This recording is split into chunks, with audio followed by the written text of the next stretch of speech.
مساكم الله بالخير الطيبين ان شاء الله الكل بخير. هذا الفيديو ضروري تشاركونه للكل حتى بس يعرفون حجم الكارثه اللي احنا بيها العراقيين. وزير الصحه من البارحه الخبر، اسمع. 10 تريليون و800 مليار شهريا، فلوس ماكو. الحكومه من الصبح لليل اروح اقعد يم رئيس وزراء، همهم من واحد بالشهر ال 29 بالشهر انا توفر شنو؟ انا توفر الرواتب. 10 تريليون و800 مليار شهريا، 10 تريليون و800 مليار شهريا، وانت تصديرك للنفط صار لك 4 أو 5 اشهر ما يتجاوز المليار، مليار ونص دولار، يعني بحدود التريليونين، تريليونين ونص. فلوس ماكو، مستشفيات بناها التحتيه تعبانه، العقود مال ادويه كيماديا المفروض الكيماديا الشركه العامه لتسويق الادويه المفروض تاخذ اموال على مود تستورد، عندها عقود متعاقده بال 24 25، ما ابرمنا اي عقد، احنا اي عقد ما ابرمنا، عندها عقود سابقه فاتحه اعتمادات. احنا الان بالشهر السابع ما واصل لكيماديا اكثر من 15% من استحقاقها اللي تاخذه بهاي السنه، والناس موقفه علينا توريد الادويه اللي متعاقد عليها. اي يابا اي، من اشهر صوتي انبح والله بالتفصيل الممل شرحت لكم اياه وبالارقام ضربتها وطرحتها امام عيونكم، قلت لكم هذا التصدير مال النفط مالنا وهيك راح يصير بينا والاشهر الجايه، وقلت لكم سنه 2026 اصعب سنه علينا اقتصاديا وامنيا واجتماعيا. كذاب، انت تكذب علينا، كذاب انت تكذب لك بابا، ما تكذب عليك، بالارقام جاي انطيك اياها. هذا تصريح وزير الصحه البارحه بالليل، تصريحه هذا. احنا شهريا نصرف رواتب 10 تريليون متقاعدين ورعايه اجتماعيه وموظفين، 10 تريليون دينار و800 مليار.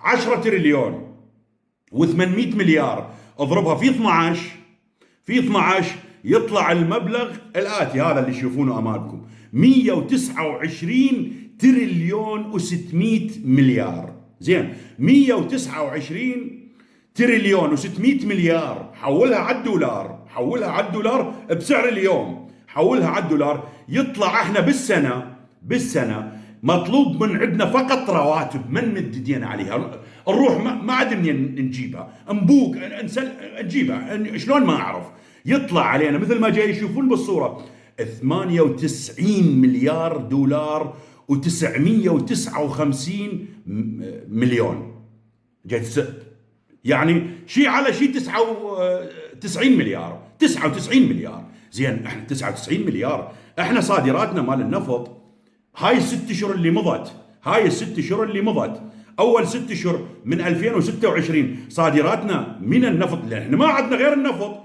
مثل ما جاي يشوفون 18 مليار بست اشهر مضت، اول 6 اشهر من 2026 18 مليار، احنا مثل ما جاي يشوفون 18 مليار و600 ونص تقريبا، 18 مليار. زين، 18 مليار ونص اضربها في 2 تطلع 37 و200 مليون دولار، 37 السنه كامله. هاي اذا استمرينا، ركزوا، اذا استمرينا بهاي الست اشهر الاخرى من شهر السادس هذا اللي مضى الى شهر ال 12، اذا استمرينا على نفس التصدير مال اول 6 اشهر الى نهايه السنه 36 مليار. زين، 36 مليار ايش قد ينقصنا؟ اني قدامكم، يعني احنا 99 مليار، 99 مليار، 99 ناقص 37 احنا يعوزنا 62 مليار دولار. منين نجيبها 62 مليار؟ منين نجيبها؟ لك كنت اقول لكم ولك حسوا بالطامه الكبرى، حسوا بالمصيبه والكارثه اللي احنا بيها. يطلعون شايلين الاعلام الايرانيه ونشكر احنا نشكر ايران. تشكرون ايران على شنو؟ تشكر ايران على شنو؟ انت تعرف الايرانيين صرف خط ونخله وفسفور ايش قد يستلمون رواتب من عندنا براسنا. اسمع هذا يدل على ان اسمع صرح به صحيح، لان نرى حيتان الفساد اسمع يصولون ويجولون في بغداد وباقي المحافظات. اسمع، ولا أحد يستطيع أن يمسسهم. لماذا فقط أحمد الساعدي وقيل القضاء وحكم بالسجن؟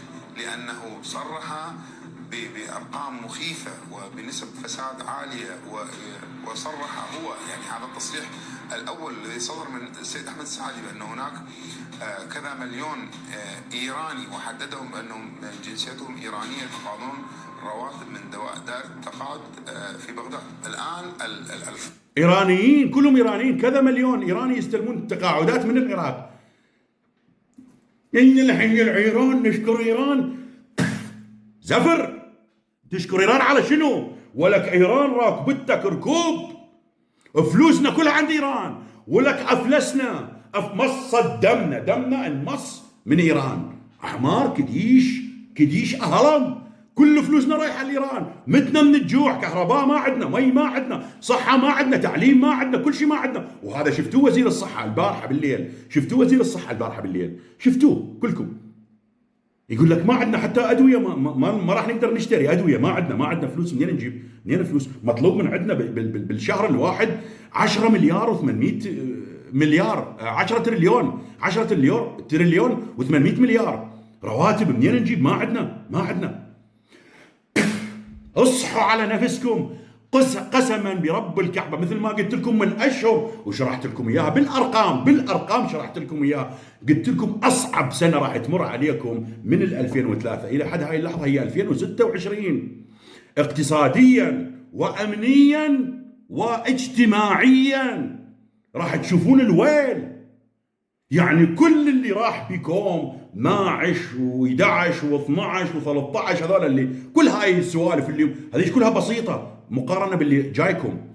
اصحوا على نفسكم وقوموا عليهم. أنا لو راح أنزل لكم فيديو عن القانون اللي سنوه جديد، رفحاء جديدة، قانون جديد يعني سنوه بال 2025 وبوقت السوداني، قانون وافقوا عليه وقاموا يعملون به قانون جديد يتيح لهم بوق رواتب. راح انزل لكم السياسيين كم راتب يستلم كل واحد 7 رواتب و8 رواتب وانتم ميتين من جوعكم. بالاعداد راح انزل لكم اياها. انزل لكم القانون اللي سنوه بسنة 2025 بوقت السوداني الحرامي الساقط. اشوفكم رفحاء جديدة، بس هالمرة على واسع، بالملايين شملوهم كلها بروسكم. لك اصحوا واطلعوا عليهم اكنسوهم كنس، لأن راح تموتون من الجوع. اصحوا عليهم وعلى رفحاء وعلى ملتهم الجايفة هذه. اعوذ بالله، ماكو هيك مله.